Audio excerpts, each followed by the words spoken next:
Hi, I'm Ashley Adamson. I just got FFS, so can't really smile that much. This is my best I can do. Is FFS worth it? That's kind of the topic we're going to explore in today's Tea Time episode. So, is it worth it? It's kind of a hard question to answer. However, I would say most trans women that get FFS all say it's totally worth it. But what does that even mean? Like, what are we measuring in terms of monetary payment and the value that we're getting out of it? That's basically what it is, right? It's a transactional experience where you're giving your hard-earned cash and you're hoping to get a result that's going to be the same value, if not excess of that value. It's just really hard to quantify what your own value is on self-perception and how you are perceived by the rest of the world. I think the more non-passing you are and the further you get into passing, if that's a goal in taking FFS, is one way of measuring it.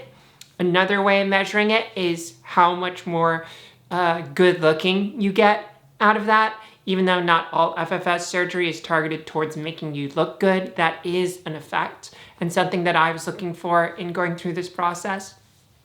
And then I think the most important way of measuring it is the way you see yourself. It doesn't matter how you look to other people. It's ultimately for you and how you see yourself and how the change affects how you see yourself. I always say like passing for yourself is kind of like a thing to think about, is how you see yourself in the mirror. And if you see a woman there, you see that person that you love and you see the thing that you know you are, that you wanted to be, and you're getting to experience that.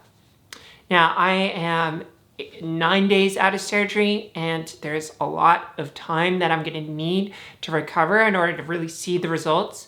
I hear in about a month, swelling will go down enough that people won't be able to tell I'm swollen. And then in about 3 months, I'll see 80% of the results. And then it'll take a full year and a half for that to be completely settled.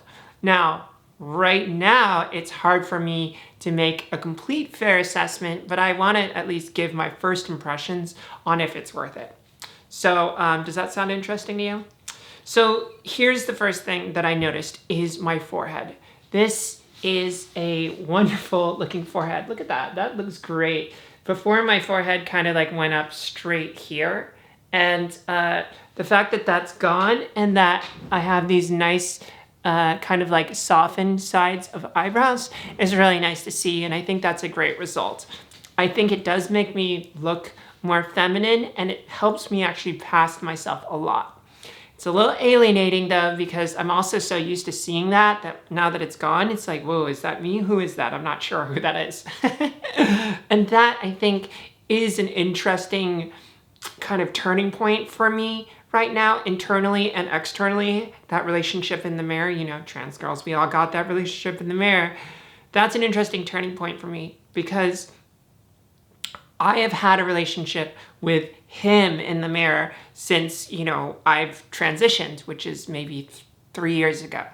And being able to just kind of erase and get rid of that and make it a blank slate when I see the mirror and see something else gives me a foundation for building a new relationship with me.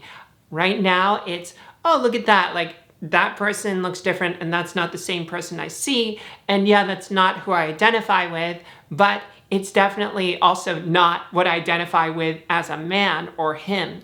So it's nice to just get that conversation, that association off the table. And I know that you probably say, and I think a lot of us say this, well, you can work through accepting yourself in the mirror, and you can do mirror work, and you don't need FFS to really get that self-acceptance down. And I totally agree, and that was totally my approach for the first year and a half. However, there comes a point where you say, you know what? Screw it. I don't want to deal with that. I want to put my energy towards other things. And yes, there's a lot of deep internal work, but I don't know how long that thing is going to last, how long that ride is going to be to get there. I don't know how much work I need to do just to get rid of that thing. And you know what? I have so much other work to do. I have to do this and I have to do that, and I want to do this and I want to focus on that. There are things that I would rather use resources and money to get off my plate so I can focus on other things that I consider more important. It's really important to have a really good, loving self-perception. I think that's something that is great to invest in, and I invest in that.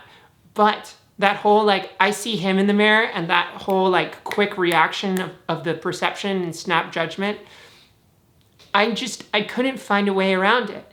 And I think if I had another 5 years, I would find my way around it eventually. But I didn't want to deal with it. And I said, to hell with it. I have some money that I've saved. I can do this. And so I did it. And I think on that, just measuring on the not seeing him in the mirror, I think on that, it's huge value. It's huge. So when I think about spending a luxury car's worth of money on myself, and I compare that to actually spending money on a luxury car, it's hell of worth it. Like, would I want like a Mercedes? What would I do with that? Like, and it depreciates in value the second you buy it. I feel like this gets more value the longer you have it. And if I add just another 30 or 40 years to my life and I divide up the price of how much I spent, which was about, I'd say all in 35 grand. If I take that and I divide it up against 40 years and I take that as a yearly payment, that's not a lot of money to think about spread out across the time that I have for the rest of my life. The rest of my life to see myself in the mirror and to be a more attractive version to myself. So I think I'm really talking myself right now into yes, hell yes, it's super valuable. So let me just like take a second to see where like is a contradictory aspect. Like where is an area where maybe it's not as valuable. I think the thing that kind of surprised me was that when you put in a lot of money, you kind of just expect that feeling of that kind of value coming back to you. And I didn't get that feeling. Like when I woke up and saw my face, I didn't say to myself, wow, that just looks like $35,000 in the mirror shining back at me. It just doesn't work like that. It's a transference of value and transformation of value into something completely different. And I think that intangibleness that you can't really put a price tag on is also valuable, but in a different way, and it's just not quantifiable. And I think there's something deeply personal about that. I'd also say like, it's a lot of money, and you have to kind of measure that in comparison to the assets that you already have. Like, do you have money saved up in other ways? Is it all of your money? Are you taking out loans to do this? How much money have you saved up afterwards? I've rinsed a large part of my bank account, but I haven't removed all of my bank account. I still have some money saved up, and I need to grow that, and especially if I want to, like survive and take care of myself, I need to start looking towards investing in the future. And I basically put a huge chunk of what I could have invested into my face. But once again, it's like, what's worth investing in? Like, if I save up all this money, I don't have a family, I don't have any serious things going on aside from my business and myself. What's the best thing to invest in? Myself. And, if you have kids or you have a mortgage and things like that, these are things you have to weigh out. Being single right now is probably the best thing for me because it means I have a very low responsibility net around me, and I can really just take care of myself and invest in myself. So, I guess ultimately it was totally worth it talking through it right now. If you have any thoughts or questions or ideas or things you want to run by me, just drop me a comment below and I'll respond. Questions really help me kind of fine tune which comments I need to respond to. I love you as always. It's good to see you, and I'll see you in tomorrow's episode. Bye.